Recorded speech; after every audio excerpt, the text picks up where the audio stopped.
शक्ति के अगले चरण में माननीय प्रधानमंत्री श्री नरेंद्र मोदी से अनुरोध करता हूं कि वे कृपया इस भव्य परेड को संबोधित करें। माननीय प्रधानमंत्री महोदय। देश के रक्षा मंत्री श्रीमान राजनाथ सिंह जी, एनसीसी के DG lieutenant general Gurbir Pal Singh ji, यहां उपस्थित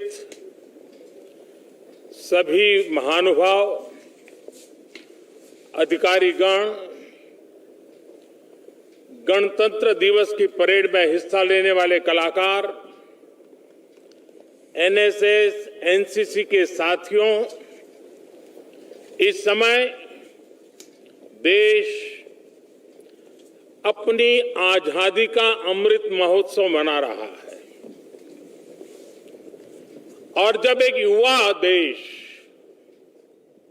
इस तरह के किसी ऐतिहासिक अवसर का साक्षी बनता है तो उसके उत्सव में एक अलग ही उत्साह दिखता है। यही उत्साह मैं अभी करियप्पा ग्राउंड में भी देख रहा था। ये भारत की उस युवा शक्ति के दर्शन हैं जो हमारे संकल्पों को पूरा करेगी, जो 2047 में जब देश आजादी के 100 साल पूर्ण करेगा, 2047 के भव्य भारत का निर्माण करेंगी। मुझे गर्व है कि मैं भी कभी आप ही की तरह एनसीसी का सक्रिय कैडेट रहा हूं।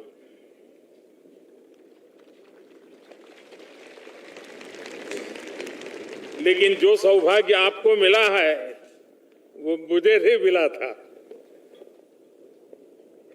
मुझे एनसीसी में जो ट्रेनिंग मिली, जो जानने सीखने का अवसर मिला, आज देश के प्रति अपनी जिम्मेदारियों के निर्वहन में मुझे उन संस्कारों से, उस ट्रेनिंग से असीम ताकत मिलती है। अभी कुछ ही समय पहले मुझे एनसीसी एलुमनाई का कार्ड भी मिला था। आज देश के प्रधानमंत्री के साथ साथ मैं उस नाते भी आपका साथी हूं, आपसे जुड़ा हूं। मैं एनसीसी के सभी पदाधिकारियों को और सभी फेलो कैडेट्स को इस अवसर पर सैल्यूट करता हूं। आज जिन कैडेट्स को पुरस्कार मिला है उन्हें भी मैं अपनी हार्दिक शुभकामनाएं देता हूं। आज महान स्वतंत्रता सेनानी, पंजाब केसरी लाला लाजपत राय जी की जयंती भी है। आज ही फील्ड मार्शल करियप्पा की भी जयंती है।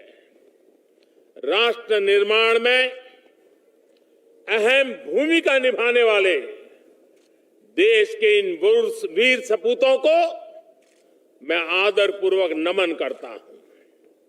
साथियों, आज जब देश नए संकल्पों के साथ आगे बढ़ रहा है, तब देश में एनसीसी को मजबूत करने के लिए भी हमारे प्रयास जारी है। इसके लिए देश में एक हाई लेवल रिव्यू कमेटी की स्थापना की गई है। पिछले 2 सालों में हमने देश के सीमावर्ती क्षेत्रों में 1 लाख नए कैडेट्स बनाए हैं।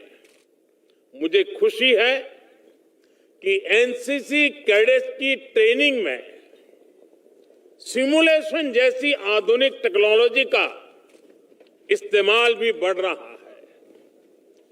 हमारे एजुकेशन सिस्टम को एनसीसी से जोड़ने के लिए भी देश कई कदम उठा रहा है।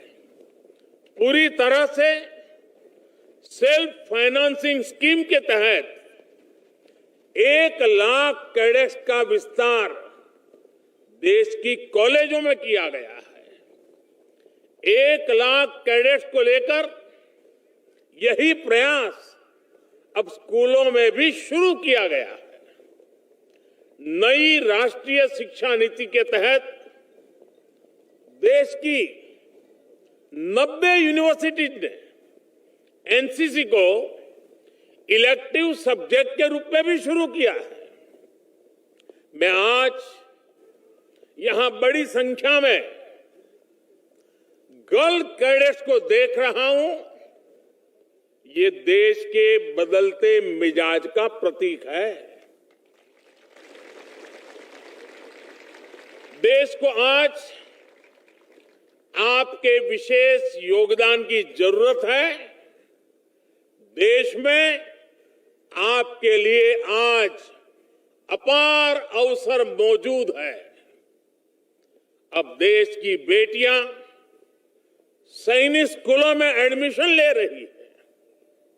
सेना में महिलाओं को बड़ी जिम्मेदारियां मिल रही हैं। एयरफोर्स में देश की बेटियां फाइटर प्लेन उड़ा रही है। ऐसे में हमारा प्रयास होना चाहिए कि एनसीसी में भी ज्यादा से ज्यादा बेटियां शामिल हो। जिन बेटियों ने खुद एनसीसी ज्वाइन किया है वो इसके लिए एक प्रेरणा बन सकती है। साथियों, देश के प्रसिद्ध कवि माखनलाल जी चतुर्वेदी की एक कविता और उस कविता की पंक्तियों में उन्होंने कहा, भूखंड बिछा आकाश ओढ़, नए नोदक ले, मोदक प्रहार, ब्रह्मांड हथेली पर उछाल, अपने जीवन धन को निहार। ये पंक्तियां सामर्थ्य की पराकाष्ठा का वर्णन करती है। शक्ति ऐसी हो कि भूखंड को बिछा सके, आकाश को ओढ़ सके, ब्रह्मांड को हथेली पर उछाल सके। ताकत ऐसी हो कि कठिन से कठिन परिस्थिति का भी हंसकर डटकर मुकाबला कर सके। आज मां भारती भारत के युवाओं से यही आह्वान कर रही है, भूखंड बिछा आकाश ओढ़, नए नोदक ले, मोदक प्रहार, ब्रह्मांड हथेली पर उछाल, अपने जीवन धन को निहार। आने वाले 25 साल का अमृतकाल देशभक्ति के ज्वार का है और आज चुनौती इस बात की नहीं है कि दुनिया में कोई इसे स्वीकार करेगा या नहीं। आज महत्व इस बात का है कि जब दुनिया भारत को इतनी उम्मीदों के साथ देख रही है, इतने भरोसे के साथ देख रही है, तो भारत अपने प्रयासों में कहीं से भी कमजोर तो नहीं पड़ जाएगा। आज आजादी के अमृत महोत्सव में भारत ने जो संकल्प लिए हैं, जो अभियान शुरू किए हैं, वो निरंतर नई ऊर्जा पाते रहे। इसका बहुत बड़ा दायित्व हमारे देश के कोटि कोटि नौजवानों पर है। आज इस समय जितने भी युवक युवतियां एनसीसी में हैं, एनएसएस में हैं, उसमें से ज्यादातर इस शताब्दी में ही पैदा हुए हैं। आपको ही भारत को 2047 तक बड़े आन बान शान के साथ लेकर जाना है। इसलिए आपकी कोशिश है, आपके संकल्प,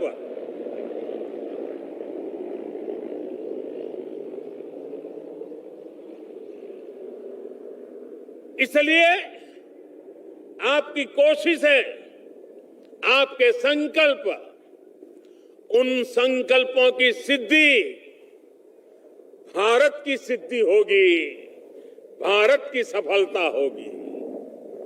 राष्ट्रभक्ति से बड़ी कोई भक्ति नहीं होती, राष्ट्रहित से बड़ा कोई हित नहीं होता।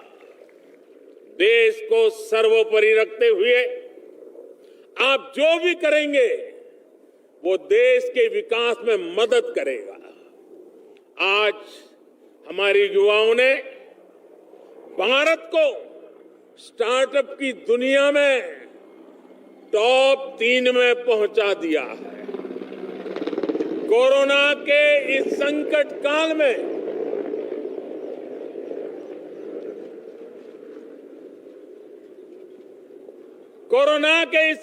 काल में जितने यूनिकॉर्न बने हैं वो भारत के युवाओं का शक्ति प्रदर्शन है। आप कल्पना कर सकते हैं 50 से ज्यादा यूनिकॉर्न कोरोना काल के दौरान अस्तित्व में आए हैं। और आपको तो पता ही होगा, एक एक यूनिकॉर्न, एक एक स्टार्टअप की पूंजी 7,500 करोड़ रुपए से ज्यादा है। ये क्षमता, ये सामर्थ्य बहुत बड़ा विश्वास जगाता है। और जानते हैं इसमें सबसे बड़ी बात क्या है कि हजारों स्टार्टअप्स देश की किसी न किसी आवश्यकताओं को पूरा करने के लिए बने हैं। कोई कृषि क्षेत्र में नया कर रहा है, कोई सप्लाई चेन को सुधारने के लिए नया कर रहा है, कोई शिक्षा के क्षेत्र में बदलाव के लिए कुछ नया कर रहा है। इनमें देश के लिए कुछ करने का जज्बा है, कुछ कर गुजरने का जज्बा है। साथियों, जिस देश का युवा राष्ट्र प्रथम, नेशन फर्स्ट की सोच के साथ आगे बढ़ने लगता है, उसे कोई दुनिया की कोई ताकत रोक नहीं सकती है। आज खेल के मैदान में भारत की सफलता भी इसी का एक बड़ा उदाहरण है। खिलाड़ी की प्रतिभा, खिलाड़ी का संकल्प, उन सारी बातों का अपना महत्व है ही। खिलाड़ी के परिश्रम का भी बहुत महत्व है, लेकिन अब उसकी हार जीत के साथ 130 करोड़ देशवासी जुड़ जाते हैं। भारत का युवा किसी भी मैदान में किसी से टक्कर ले रहा है तो पूरा देश उसके पीछे एकजुट हो जाता है। खिलाड़ियों में भी ये भावना प्रबल है कि मैं पुरस्कार के लिए नहीं, अपने देश के लिए खेल रहा हूं। इसी भावना के साथ हर क्षेत्र में भारत के युवाओं को, देश की भावी पीढ़ी को आगे बढ़ाना है। साथियों, कोरोना के इस काल ने पूरी दुनिया को हम भारतीयों के अनुशासन, हम भारतीयों की समाज शक्ति का परिचय दिया है। अब जनता कर्फ्यू के दौरान पूरा देश कोरोना से लड़ने के लिए एकजुट हो गया तो पूरा विश्व हैरान हो गया था। कुछ लोग हमारे समाज को कोसते हैं, लेकिन इसी समाज ने दिखा दिया कि जब बात देश की हो तो उससे बढ़कर कुछ नहीं। जब सही दिशा मिले, सही उदाहरण मिले तो हमारा देश कितना कुछ करके दिखाता है। ये उसका उदाहरण है। आप एनसीसी और एनएसएस के युवाओं ने भी कोरोना के इस संकट में अपने सेवाभाव से सभी का दिल जीता है। अब आपके ये भी दायित्व है कि जो कुछ आपने एनसीसी में सीखा है वो सिर्फ जब यूनिफॉर्म पहना हो तभी काम में आए, ऐसा नहीं होता है। वो आपके पूरे जीवन में इसी तरह कैसे बना रहे, समय समय पर कैसे प्रकट होता रहे। आपको ये भी सोचना चाहिए कि एक कैडेट के तौर पर जो सीखा है उसका समाज को कैसे लाभ होगा। जैसे आप अगर किसी गांव में रहते हैं तो आप पता कर सकते हैं कि कहीं उस गांव में कोई विद्यार्थी स्कूल छोड़ करके ड्रॉप आउट तो नहीं है। आप उससे मिलेंगे, उसकी दिक्कतें समझेंगे, उसकी पढ़ाई फिर से शुरू हो इसके लिए प्रयास करेंगे तो एनसीसी की भावना को आप आगे बढ़ाएंगे। अब स्वच्छता का अभियान को बढ़ावा देने के लिए भी अपने गांव, मोहल्ले, अपने शहर, कस्बे में अलग अलग टीमें बना सकते हैं, क्योंकि आपने यहां पर लीडरशिप के गुण सीखे हैं। अब उसको अप्लाई करना है समाज में। जिस तरह आपने समुद्री तटों की सफाई के लिए पुनीत सागर अभियान चलाया था, बहुत प्रशंसा पाई थी, वो एनसीसी के कार्यकाल के बाद भी जारी रहना चाहिए। जैसे आजकल देश में कैच द रेन, इसका एक जन आंदोलन चल रहा है। बारिश के पानी को हम कैसे बचाएं, जो हमारे तालाब है, जो झील है, उन्हें कैसे साफ रखें, इस दिशा में भी आप लोगों को जागरूक कर सकते हैं। साथियों, आजादी की लड़ाई में महात्मा गांधी ने देश के सामान्य मानवी को ऐसी ऐसी प्रवृत्तियों से जोड़ा था जिनसे लोगों की रोजी रोटी भी चलती थी, लेकिन साथ साथ देशभक्ति का आंदोलन भी गति पकड़ता था। जैसे कोई सूत काटने का काम करता था, कोई प्रौढ़ शिक्षा से जुड़ा था, कोई गौ पालन से जुड़ा होकर काम करता था, कोई स्वच्छता का काम करता था। इन सारे विषयों को गांधी जी ने आजादी के आंदोलन से जोड़ दिया था।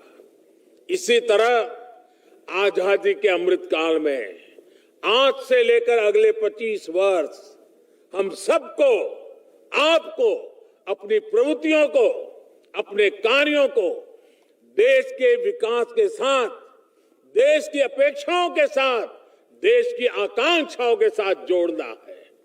आज देश आत्मनिर्भर भारत के संकल्प के साथ चल रहा है। आप सभी युवा वोकल फॉर लोकल के अभियान में बहुत बड़ी भूमिका निभा सकते हैं। अगर भारत के युवा ठान लें कि जिस चीज के निर्माण में किसी भारतीय का श्रम लगा है, किसी भारतीय का पसीना बहा है, सिर्फ वही चीज इस्तेमाल करेंगे तो भारत का भाग्य तेज गति से बदल सकता है। वोकल फॉर लोकल का मंत्र सीधे सीधे देश के युवाओं से भी जुड़ा हुआ है। जब लोग स्थानीय उत्पादों को खरीदेंगे तो स्थानीय उत्पादन भी बढ़ेगा, उसकी क्वालिटी भी इंप्रूव होती जाएगी। जब स्थानीय उत्पादन बढ़ेगा तो इस वजह से स्थानीय स्तर पर रोजगार के नए साधन भी बढ़ेंगे। साथियों, ये समय टेक्नोलॉजी और इनोवेशन का है। ये समय डिजिटल क्रांति का है। इस युग का अगर कोई नायक है तो वो आप मेरे सभी युवा साथी हैं। इसलिए बदलाव के इस दौर में बतौर कैडेट कई नई जिम्मेदारियां आपके पास है। आपको इस क्रांति में भारत को लीडर बनाने के लिए देश को अपना नेतृत्व देना है और साथ ही इसकी चुनौतियों का मुकाबला भी करना है। आज एक और डिजिटल टेक्नोलॉजी और इंफॉर्मेशन से जुड़ी अच्छी संभावनाएं हैं, तो दूसरी ओर मिस इन्फॉर्मेशन के खतरे भी हैं। हमारे देश का सामान्य मानवी किसी अफवाह का शिकार न हो, ये भी जरूरी है। एनसीसी कैडेट्स इसके लिए एक जागरूकता अभियान चला सकते हैं। एक और चैलेंज जो आज के युवाओं के सामने है वो है वर्चुअल और रियल लाइफ में बिगड़ता सामंजस्य। एनसीसी अपने कैडेट्स के लिए इस सामंजस्य की ट्रेनिंग के तरीके तैयार कर सकती है जो बाकी लोगों के लिए भी मददगार हो। साथियों, एक और विषय को मैं आपके सामने उठाना चाहता हूं। ये विषय है नशे का, ड्रग्स का। नशा हमारी युवा पीढ़ी को कितना बर्बाद करता है, ये आप भली भांति जानते हैं। तो फिर जिस स्कूल कॉलेज में एनसीसी हो, एनएसएस हो, वहां पर ड्रग्स कैसे पहुंच सकती है? आप कैडेट के तौर पर खुद ड्रग्स से मुक्त रहें और साथ ही साथ अपने कैंपस को भी ड्रग्स से मुक्त रखें। आपके साथी जो एनसीसी, एनएसएस में नहीं है, उन्हें भी इस बुरी आदत को छोड़ने में मदद करिए। साथियों, देश के ऐसे ही सामूहिक प्रयासों को नई ऊर्जा देने के लिए कुछ वर्ष पहले एक पोर्टल भी शुरू किया गया था। ये पोर्टल है सेल्फ फॉर सोसाइटी। सेल्फ फिर 4 लिखा हुआ है, सेल्फ फॉर सोसाइटी पोर्टल। इस पोर्टल पर अलग अलग व्यक्ति आकर, अलग अलग कंपनियां आकर, अलग अलग संगठन आकर समाज से सेवा के जो काम होते हैं उन कार्यों में वो सहयोग करते हैं। विशेषकर भारत की आईटी और टेक कंपनियों ने इस दिशा में बहुत अच्छा काम किया है। आज इससे 7,000 से ज्यादा संगठन और 2.25 लाख से ज्यादा लोग जुड़े हुए हैं जो कुछ न कुछ समाज सेवा में करते हैं। एनसीसी, एनएसएस के लाखों युवाओं को भी इस पोर्टल से जरूर जुड़ना चाहिए। भाइयों और बहनों, हमें एक और एनसीसी कैडेट का विस्तार करना है, तो दूसरी ओर कैडेट स्पिरिट को भी आगे बढ़ाना है। ये स्पिरिट जन जन तक पहुंचाना है, गांव गांव तक उसकी गुंज, ये हम सबका दायित्व है। और मैं समझता हूं इसमें एनसीसी एलुमनाई की बहुत बड़ी भूमिका है। एनसीसी एलुमनाई एसोसिएशन इस काम में एक ब्रिज की, एक नेटवर्क की भूमिका निभाएगा। चूंकि मैं खुद इस एसोसिएशन का सदस्य हूं, इसलिए मेरी देश विदेश में फैले सभी एलुमनाई साथियों से अपील है कि इस मिशन का सक्रिय हिस्सा बने, क्योंकि once a cadet always a cadet, once a cadet always a cadet. हम जहां कहीं भी है, जिस किसी क्षेत्र में अपनी सेवाएं दे रहे हैं, हमारे अनुभव देश और नई पीढ़ी के बहुत काम आ सकते हैं। हमारे अनुभव एक संगठन के रूप में एनसीसी को भी पहले से बेहतर बनाने का माध्यम बन सकते हैं। इससे एनसीसी की स्पिरिट और कर्तव्य की भावना का समाज में भी विस्तार होगा। मुझे पूरा भरोसा है आजादी के अमृत महोत्सव में हमारे ये प्रयास नए भारत के निर्माण की ऊर्जा बनेंगे और एनसीसी के कैडेट्स इसमें बहुत बड़ी भूमिका निभाएंगे। इसी विश्वास के साथ आप सभी का बहुत बहुत धन्यवाद। भारत माता की, भारत माता की, भारत माता की।